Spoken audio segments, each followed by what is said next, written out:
আগরতলা মামলার 35তম আসামি বলতে আগরতলা মামলার শেষ 35তম আসামি ছিলেন লিডার রুহুল আমিন, যদি আমরা বলে থাকি মহিউদ্দিন, ক্যাপ্টেন মহিউদ্দিন জাহাঙ্গীর এবং রুহুল আমিন। পরে সর্বশেষ যদি আমরা বলি 41 নম্বর অনুচ্ছেদে বলা আছে ধর্মীয় স্বাধীনতা। অনার্স মাস্টার্স কমপ্লিট করেছি তো কলার ঝুঁকিয়ে বেড়াই, তাই না? কলার ঝুঁকে খুলে বেড়াই যে আমি অনার্স কমপ্লিট করেছি, আমি মাস্টার্স কমপ্লিট করেছি হিসেবে বলা হয়ে থাকে। মাছ ডিম দেয়, মাছ বাচ্চা দেয়। এখন বাচ্চা তো আর মাছ খুব বেশি একটা দায়, এরকম নীলতিমি যদি আমরা বলি সেটা সেরকম।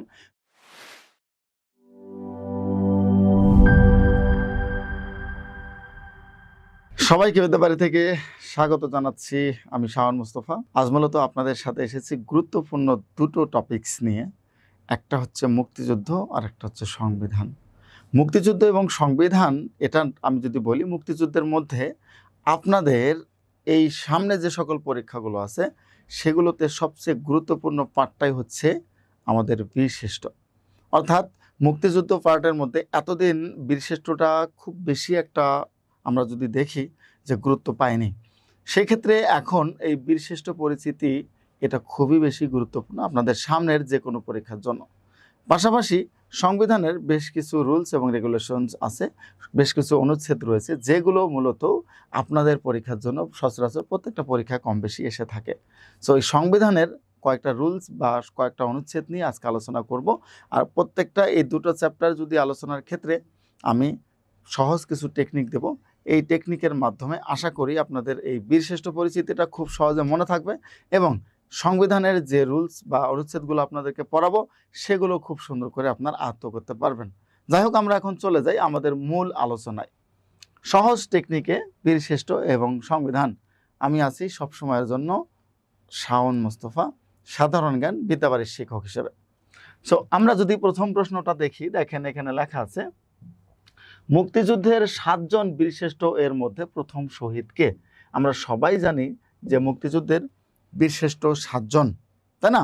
এই 7 জনের মধ্যে ঠিক প্রথম কে শহীদ হয়েছেন এই সম্পর্কিত প্রশ্ন আপনাদের পরীক্ষায় সচরাচর এসে থাকে। অর্থাৎ প্রথম এবং শেষ এই দুটোকে সবসময় মনে রাখতে হবে, প্রথম শহীদকে এবং শেষ শহীদকে।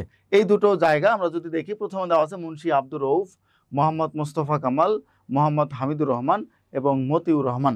আপনারা উত্তর করেন যে প্রথম শহীদ এবং শেষ শহীদকে, তারপরে আমি আপনাদের সাথে এটার উত্তর নিয়ে আসতেছি। তাহলে এই 4টা অ্যান্সারের মধ্যে যে কোনো একটা অ্যান্সার বা একটা উত্তর আপনাদেরকে কিন্তু এখানে করতে হবে। সো আপনাদেরকে আমি সময় দিয়েছিলাম এই 4 জনের মধ্যে প্রথম শহীদকে। আপনারা কিন্তু অবশ্যই কমেন্টের মাধ্যমে উত্তর করার চেষ্টা করবেন, যেহেতু এখানে আমাদের আপনাদের সাথে সরাসরি আমার কথা হচ্ছে না, সুতরাং কমেন্টে আপনাদের সাথে আমার কথা হবে। তাহলে এই 4 জন বীরশ্রেষ্ঠের মধ্যে আমাদের প্রথম শহীদের কথা বলা আছে, প্রথম শহীদকে। তাহলে উত্তর হচ্ছে মুন্সি আব্দুর রউফ। অনেকেই কিন্তু এখানে উত্তর অন্যভাবে দিয়ে থাকেন, মুস্তফা কামালের কথা বলে থাকেন বা অন্যান্যদের কথা বলে থাকেন, কিন্তু আসলে এটা সত্যি না। সত্যিটা এটাই হচ্ছে যে বীরশ্রেষ্ঠদের মধ্যে প্রথম শহীদ হচ্ছে মুন্সি আব্দুর রউফ। এই মুন্সি আব্দুর রউফ 8 এপ্রিল 1971 সালে শহীদ হন। সর্বপ্রথম 8 এপ্রিল 1971 সালে তিনি মৃত্যুবরণ করেন। পাশাপাশি আরও একটা জিনিস মনে রাখবেন, তিনি আগরতলা মামলার, ঠিক আছে, আগরতলা মামলার 35 নম্বর আসামি ছিলেন। এটা কিন্তু আপনারা অনেকে পারার কথা না, বা এটা অনেকে জানেন না। অর্থাৎ আগরতলা মামলার 35তম আসামি বলতে আগরতলা মামলার শেষ 35তম আসামি ছিলেন এই মুন্সি আব্দুর রউফ। তাহলে মুক্তিযুদ্ধের আমাদের যদি বলি বীরশ্রেষ্ঠদের মধ্যে প্রথম শহীদকে, মুন্সি আব্দুর রউফ বীরশ্রেষ্ঠদের মধ্যে প্রথম শহীদ। এরপর যদি আমরা দেখি মোস্তফা কামাল, ইনি মূলত শহীদ হয় 18 এপ্রিল 1971 সাল। পরীক্ষায় ঠিক আপনাদের প্রশ্ন আসতে পারে বীরশ্রেষ্ঠদের 7 জনের নাম লিখুন। রিটেন পরীক্ষায় ম্যাক্সিমাম ক্ষেত্রে আমরা দেখে থাকি যে লিখিত পরীক্ষায় ম্যাক্সিমাম সময় আপনাদের এই প্রশ্নগুলো এসে যাচ্ছে। সুতরাং 7 জন বীরশ্রেষ্ঠের নামকে ঠিক কীভাবে আপনি মনে রাখবেন, এটাও একটা সহজ টেকনিকে আমরা যদি পড়ি যে 7 জন বীরশ্রেষ্ঠকে আমরা কিভাবে মনে রাখতে পারি। তাহলে এখানে মুক্তিযুদ্ধের 7 জন বীরশ্রেষ্ঠের প্রথম শহীদ হচ্ছে মুন্সি আব্দুর রউফ। আমরা ঠিক 7 জন বীরশ্রেষ্ঠকে একটা সহজ টেকনিকের মাধ্যমে মনে রাখতে পারি। তাহলে আমরা কিভাবে মনে রাখবো? টেকনিকে বীরশ্রেষ্ঠ, টেকনিকে 7 জন বীরশ্রেষ্ঠদের আমরা কিভাবে মনে রাখতে পারি আমরা দেখি। টেকনিকে 7 জন বীরশ্রেষ্ঠ, এটাকে যদি আমরা দেখি ছোট্ট একটা টেকনিক, দেখেন মরু মোহাম্মদ নূর। দেখেন শেষ হয়ে যাচ্ছে। মহামরু মোহাম্মদ নূর, এইটা দিয়ে আমাদের 7 জন বীরশ্রেষ্ঠকে সুন্দর করে মনে রাখা যায়। মতে যদি আমরা ধরি, মতে প্রথমে যদি ধরে থাকি মতিউর রহমান, তাই না? মতে হচ্ছে মতিউর রহমান আমাদের, তিনি কিসে ছিলেন বলেন তো দেখি? এই মতিউর রহমান ছিলেন বিমান বাহিনীতে, তাই না? এনার আরো একটা বৈশিষ্ট্য হচ্ছে মতিউর রহমান যুদ্ধ না করেই বীরশ্রেষ্ঠ, যুদ্ধ না করেই উপাধি পেয়েছেন এই মতিউর রহমান। ইনি মূলত পাকিস্তানের বিমান ঘাঁটি থেকে, মাসরুর বিমান ঘাঁটি থেকে যুদ্ধ বিমান নিয়ে বাংলাদেশে আসার পথে ভারত থেকে ঠিক আড়াই মিনিট যদি আমরা বলি 35 কিলোমিটার মতো পথ বাকি ছিল। এই কিলোমিটার পথ পাড়ি দিলেই মোটামুটি ভারতে এসে পড়তো, কিন্তু এর মাঝখানে তার যে সঙ্গী ছিল, কো পাইলট ছিল, এই কো পাইলটকে তিনি যখন বিমানটা নিয়ে আসার জন্য মানে বিমানে উঠেছিলেন, তখন এই কো পাইলটকে তিনি কোনো একটা মানে ওষুধ জাতীয় কিছু খাইয়ে দেওয়ার পরে তাকে বিমানে তোলা হয় এবং তিনি অচেতন হয়ে যান। এই অচেতন অবস্থায় এই ভারতের খুব কাছাকাছি আসার পরে মূলত সে জেগে ওঠে। আর এই জেগে ওঠার পরে দুজন ধস্তাধস্তির এক পর্যায়ে বিমানের ককপিট থেকে দুজনে পড়ে যায় এবং দুজনেই মারা যান। এটা হচ্ছে মতিউর রহমানের হিস্ট্রি। তো এই জন্য তিনি যেহেতু এক ঐকান্তিক প্রচেষ্টা করেছিল আমাদের মুক্তিযুদ্ধের সময় একটু হলেও আমাদেরকে হেল্প করার জন্য, এজন্য তাকে বীরশ্রেষ্ঠ উপাধিতে ভূষিত করা হয়। এই যে হাতে কি, হাতে হচ্ছে হামিদুর রহমান, বীরশ্রেষ্ঠ সিপাহী হামিদুর রহমান। হামিদুর রহমান মূলত কোন বাহিনীতে ছিলেন? হামিদুর রহমানকে আমরা দেখব তিনি সেনাবাহিনীতে ছিলেন। মতে হচ্ছে কি বলেন তো দেখি? মহিউদ্দিন জাহাঙ্গীর। মতে মহিউদ্দিন জাহাঙ্গীর আমরা যদি বলি, এই রুতে হচ্ছে রুহুল আমিন, স্কোয়াড্রন লিডার রুহুল আমিন যদি আমরা বলে থাকি, মহিউদ্দিন, ক্যাপ্টেন মহিউদ্দিন জাহাঙ্গীর এবং রুহুল আমিন। এই যে ময়কার মতে হচ্ছে মোস্তফা কামাল। এই ময়কার মতে কি? মোস্তফা কামাল। নুতে কি হয় বলেন তো দেখি? নূর মোহাম্মদ শেখ। নূর মোহাম্মদ শেখ বলা হচ্ছে নুতে। আরেকজন আছে মুন্সি আব্দুর রৌফ। রতে হচ্ছে আব্দুর রৌফ। এই আব্দুর রৌফকে আমরা বললাম যে মুক্তিযুদ্ধের বা বীরশ্রেষ্ঠদের মধ্যে প্রথম শহীদ হচ্ছেন মুন্সি আব্দুর রৌফ। তাহলে এটাকে আমরা মহামরু মোহাম্মদ নূর দিয়ে খুব সহজেই মুখস্থ রাখতে পারি, বা খুব সহজে যদি মনে না থাকে সেক্ষেত্রে আপনারা এই টেকনিকটা ফলো করে ফেলতে পারেন। এই টেকনিকটা একবার মুখস্থ করলে যখন আপনাদের পরীক্ষা আসবে বা বলবে যে 7 জন বীরশ্রেষ্ঠ নাম লিখুন, রিটেনের মধ্যে সুন্দর করে এই টেকনিকটার মাধ্যমে 7 জন বীরশ্রেষ্ঠের নাম লিখে ফেলবেন। তাহলে আপনাদের জন্য পরীক্ষার ক্ষেত্রে দেখা যাবে খুব একটা কঠিন মনে হবে না, সহজেই আপনারা 7 জন বীরশ্রেষ্ঠকে মনে রাখতে পারবেন। আর এটা কতটুকু সহজ মনে হচ্ছে আপনাদের অবশ্যই কমেন্টের মাধ্যমে একটু জানানোর চেষ্টা করবেন। এরপর আমরা যদি মূল স্লাইডে আসি, এখানে আরেকটা জিনিস মনে রাখবেন, মুক্তিযুদ্ধের সময় সেনাবাহিনীর ছিল 3 জন, সেনাবাহিনীর বীরশ্রেষ্ঠ ছিল 3 জন, বিমান বাহিনীর ছিল 1 জন, নৌবাহিনীর ছিল 1 জন, সেটা হচ্ছে রুহুল আমিন 1 জন, তারপর হচ্ছে ইপিআর, এটাকে ইপিআর, এনারা হচ্ছিল 2 জন। এই মোট 7 জন বীরশ্রেষ্ঠ আমাদের মুক্তিযুদ্ধের সময় ছিল। ক্লিয়ার? তাহলে এই 7 জন বীরশ্রেষ্ঠ আমাদের মুক্তিযুদ্ধের সময় ছিল। এই 7 জন বীরশ্রেষ্ঠকে আমরা বীরশ্রেষ্ঠ উপাধি দিয়েছি। এই 7 জনের মধ্যে সবগুলো বাহিনীতে কে কয়জন ছিল এটা আমি একটু মেনশন করে দিলাম আপনাদের ভালোর জন্য। তো আমাদের প্রত্যেকটা কোর্সে আপনারা জানেন ভালো করে যে আমরা যখন এগুলো পড়াই খুব সুন্দর করে এগুলো আপনাদের পড়িয়ে থাকি এবং সহজ টেকনিকের মাধ্যমে যাতে মনে রাখতে পারেন এটা আমরা পড়িয়ে থাকি।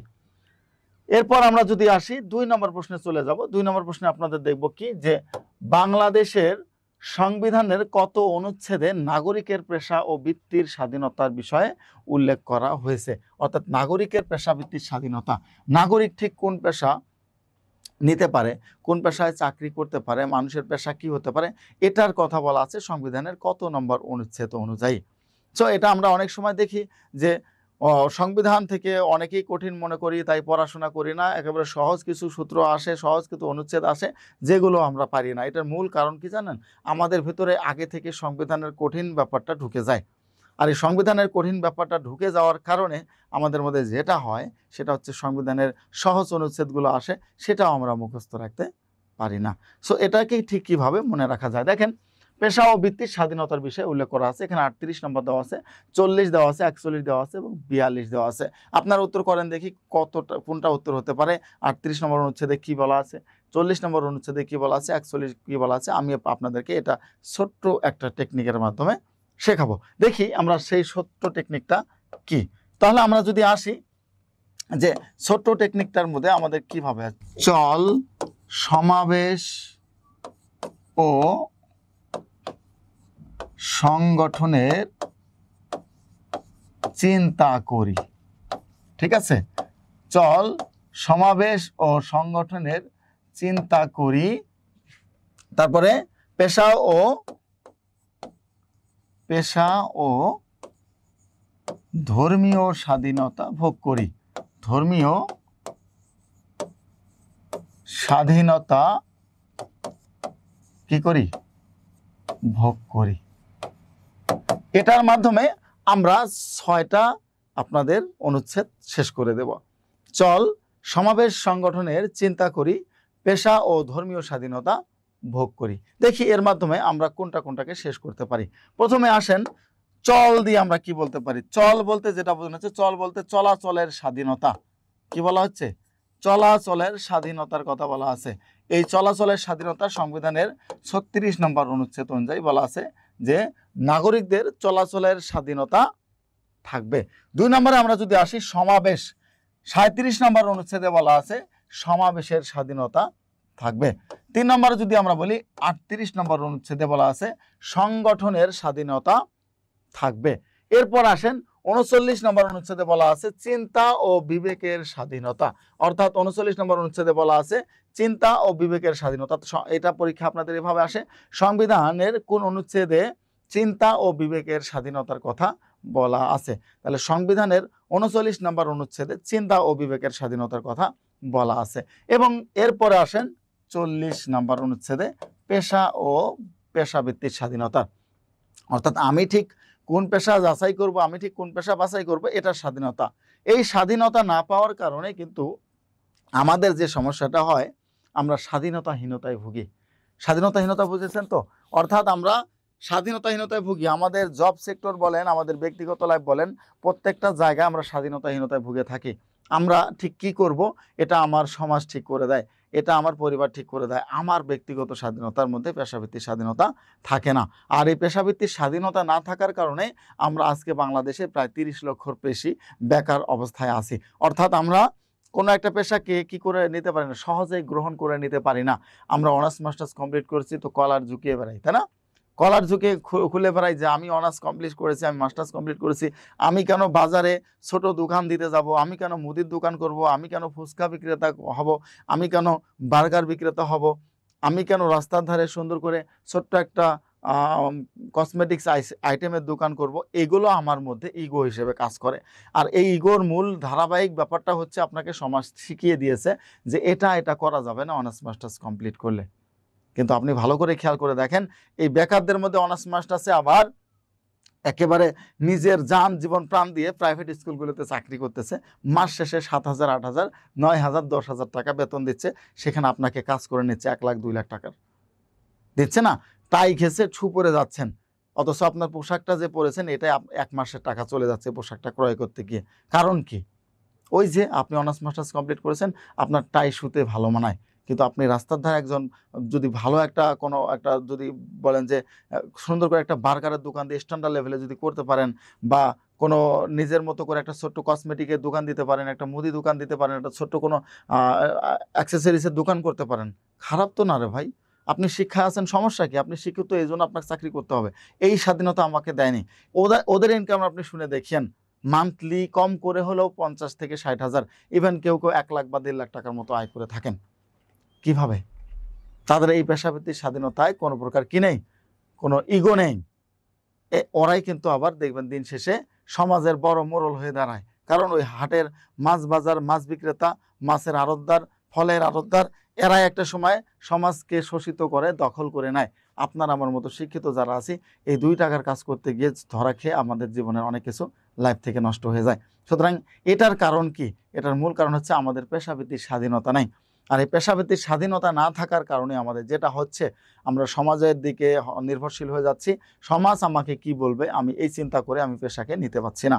আজকে যদি আপনার আইটি জ্ঞান থাকে, আপনি সবচেয়ে বেশি মানে মনে করি যে উন্নত একজন মানুষ। কারণ আইটি জ্ঞান যার আছে, আইটি স্কিল যার আছে, তার কোনো চাকরির অভাব হয় না। আপনি যদি একটা সরকারি চাকরি কম্পিউটার অপারেটরের পরীক্ষা দিতেও যান, আপনি দেখতে পাবেন এই কম্পিউটার অপারেটর যারা আছে, ম্যাক্সিমাম ছেলে মেয়ে কম্পিউটার অপারেটর এমনি এমনি আবেদন করে ফেলে।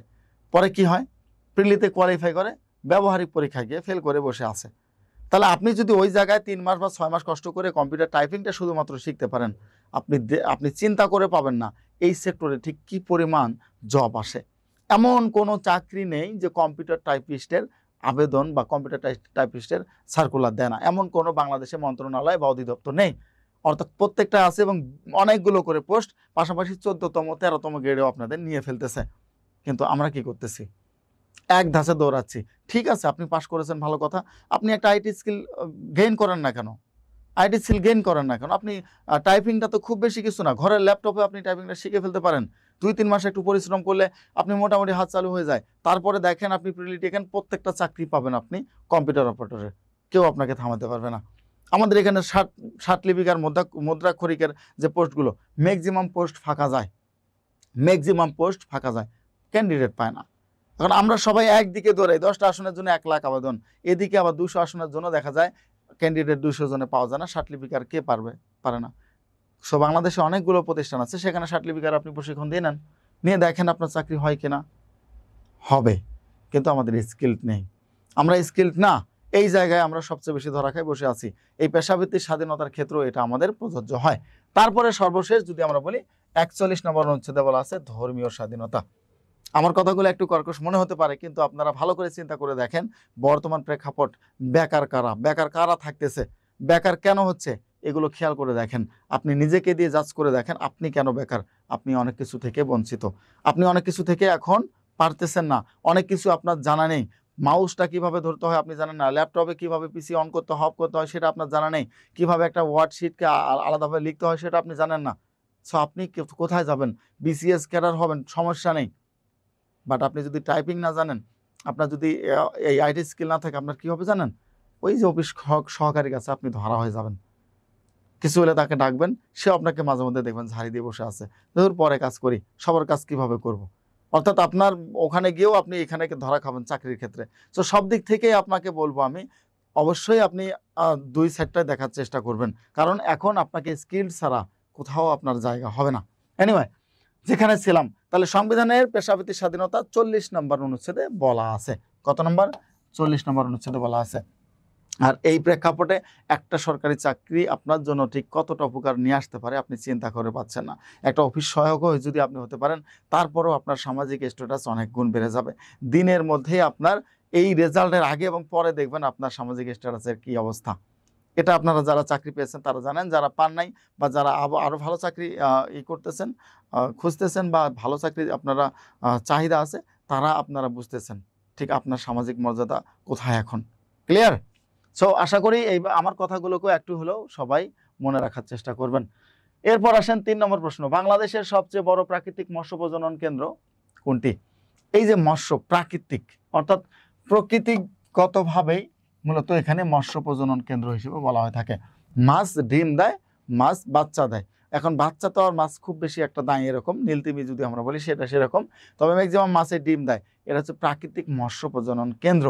এখানে প্রকৃতিগতভাবে বা প্রাকৃতিকভাবে মাছেরা এসে ডিম দিয়ে যায়, কোনো কৃত্রিমতা সেখানে নেই।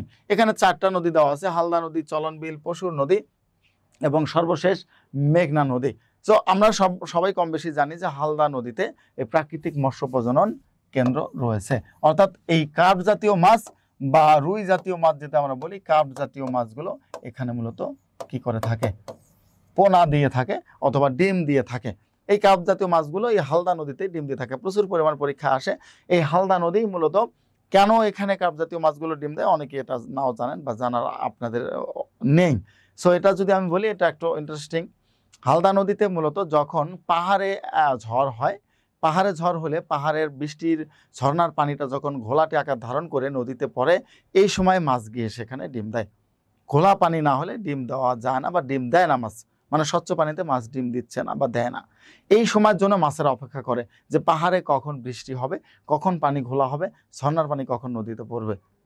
এখানে আশ্চর্যজনক আরেকটা ব্যাপার হচ্ছে, যদি কোনো মানুষের উপস্থিতি সেখানে তারা টের পায়, কখনো ডিম দেয় না। যদি কোনো পশু পাখির উপস্থিতি টের পায়, তারপরও ডিম দেয় না। এবং একটা পর্যায়ে গিয়ে মাছ ডিম পেটে নিয়ে মৃত্যুবরণ করে। মাছ কি করে? ডিম পেটে নিয়ে মৃত্যুবরণ করে, কিন্তু পরিবেশ যদি অনুকূলে না থাকে ডিম দেয় না। এটা হচ্ছে হালদা নদীর বৈশিষ্ট্য, বা এই মাছগুলো যে ডিম দেয়, এটা একটা গুরুত্বপূর্ণ বৈশিষ্ট্য। এরপর আসেন, মাতৃতান্ত্রিক পরিবার কোনটি? এখানে দেওয়া আছে মায়ের অধীনে চলে। অর্থাৎ মাতৃতান্ত্রিক পরিবার বলতে যেই পরিবারে মা সবকিছু দেখাশোনা করেন। এখানে আরো একটা গুরুত্বপূর্ণ যদি ব্যাপার আমি বলি, মা শুধু দেখাশোনা করেন এমন না।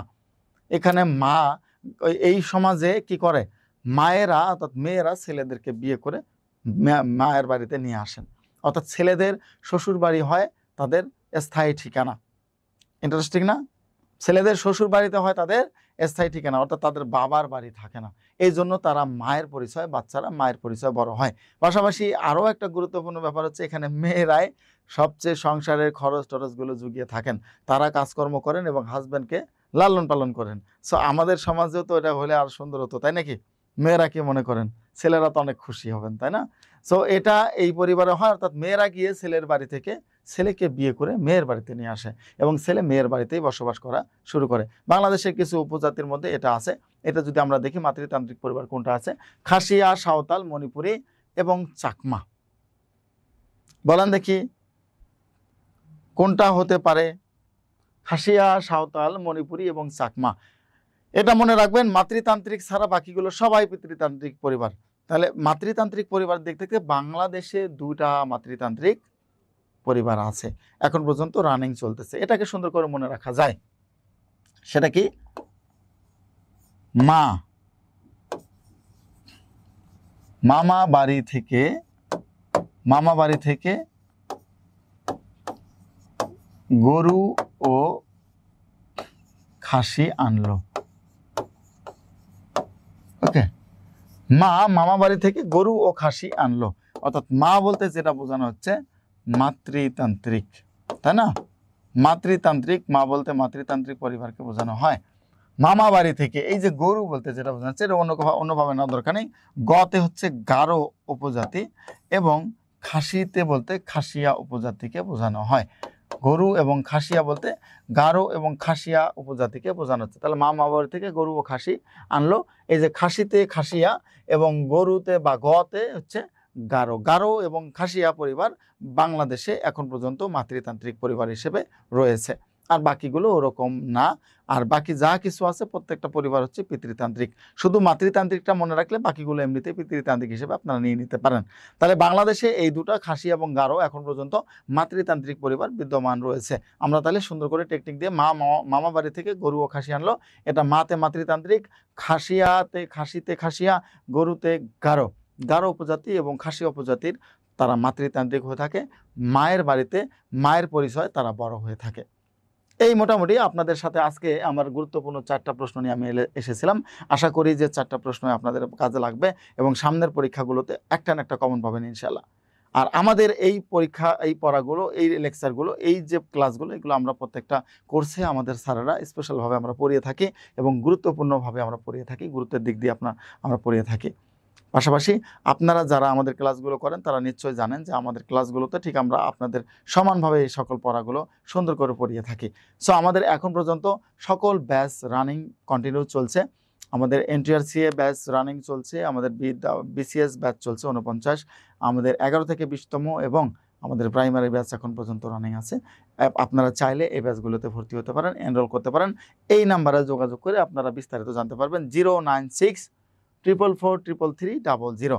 ভর্তি সংক্রান্ত যাবতীয় তথ্যের জন্য আপনারা এই নাম্বারে যোগাযোগ করলে ভর্তি হতে পারবেন।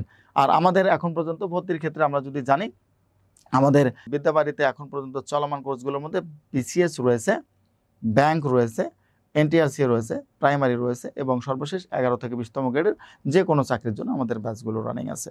আপনারা চাইলে এই ব্যাচগুলোতে এনরোল করতে পারেন খুব সহজে, নিম্ন যে নাম্বারটা আমি দিয়েছিলাম সেই নাম্বারে যোগাযোগ করে। পাশাপাশি আরও একটা ইনফরমেশন আপনাদের দিয়ে দিচ্ছি, আমাদের এনটিআরসি শিক্ষক নিবন্ধনের আমরা রিটেন ব্যাচ অলরেডি খুলে ফেলেছি। রিটেন ব্যাচে আপনারা যে সাবজেক্টের আছেন সেই সাবজেক্ট মেনশন করতে পারেন। সেই সাবজেক্ট যদি আমাদের এখানে খুলে থাকে অবশ্যই আপনাদেরকে আমরা কমেন্টের মাধ্যমে জানাবো এবং এটা ব্যাচে আপনারা ভর্তি হতে পারেন অ্যাডভান্স কোর্সে। আশা করি শিক্ষক হওয়ার যে আশাটা আছে সেটা পূরণ হবে ইনশাল্লাহ।